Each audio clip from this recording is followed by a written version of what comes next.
Bonjour et bienvenue à la Fondation. Je m'appelle Emma et aujourd'hui je te propose de découvrir avec moi l'exposition David Hockney. Quand il était petit, David adorait dessiner tout ce qui l'entourait.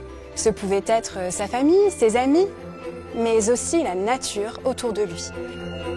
Il dessinait les fleurs, les arbres, le ciel. En grandissant, il est devenu un artiste extrêmement connu et il a continué à peindre des paysages. Il peignait des paysages en Angleterre, aux États-Unis et aussi en France. Es-tu prêt à découvrir cette exposition avec moi? C'est parti! Cette œuvre a été peinte en Angleterre. Elle est immense. Elle mesure 4,50 m de haut sur 12 mètres de long. Et elle est composée de 50 toiles. Il y en a tellement que quand David a dû les peindre, elles ne rentraient pas toutes dans son atelier. Alors il les prenait par lot de 6 et il devait les accrocher par lot de 6 sur le mur de son atelier. Même chose quand il sortait en pleine nature pour observer les arbres et peindre d'après le motif. Il les prenait par lot. On dit que c'est une œuvre figurative. Dans figuratif, on entend le mot figure. Une œuvre figurative représente la réalité. Comme ici, où tu peux voir des arbres, une maison, une route. Mais alors, pourquoi avoir choisi de représenter une œuvre sur 50 toiles plutôt que d'utiliser un seul et même tableau? C'est parce que David Hockney voulait donner ce qu'il appelle le sentiment de l'infini de la nature. Et c'est vrai qu'en regardant cette œuvre, tu as le sentiment que tu pourrais te balader à l'intérieur, prendre cette route, aller vers ces maisons, aller dans chaque coin du tableau. C'est ce qu'on appelle une œuvre immersive. À ton avis, de quelle saison s'agit-il?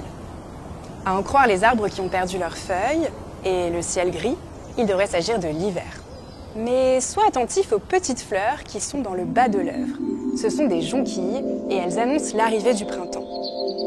Bien sûr, l'élément principal de l'œuvre, c'est l'arbre, au centre du tableau.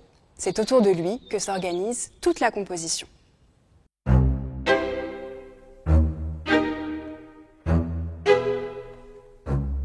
Regarde cette œuvre. Elle est très différente et pourtant, c'est toujours l'hiver. À ton avis, est-ce qu'un arbre est bleu? Est-ce qu'un chemin est rose? Pas vraiment. C'est parce que pour cette œuvre, David a voulu peindre les couleurs selon ses ressentis. Un peu comme toi finalement, lorsque tu dessines à la maison. Il a employé des couleurs chaudes pour le bois coupé, du jaune, du orange et des couleurs froides pour la nature au repos, comme le bleu des arbres. Je ne sais pas toi, mais quand je regarde cette œuvre, je me sens un peu perdue. Je ne sais pas quel chemin prendre. Et toi? Lequel choisirais-tu?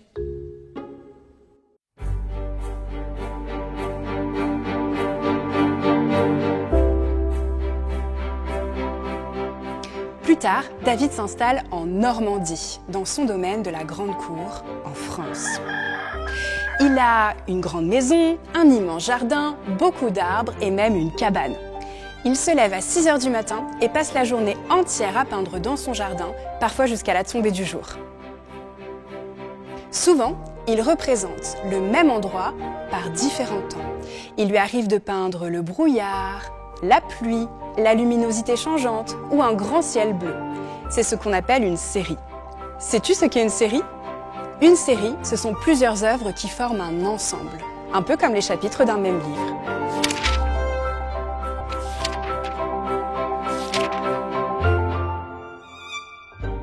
Dans cette série, David a peint 220 œuvres. C'est un petit jeu parce que c'était en 2020 qu'il les a peintes. Il a réalisé cette série à la tablette. Savais-tu que l'on peut travailler à la tablette? C'est un petit peu comme quand tu dessines finalement. Sauf que la feuille est remplacée par un écran et que le pinceau est remplacé par un stylo.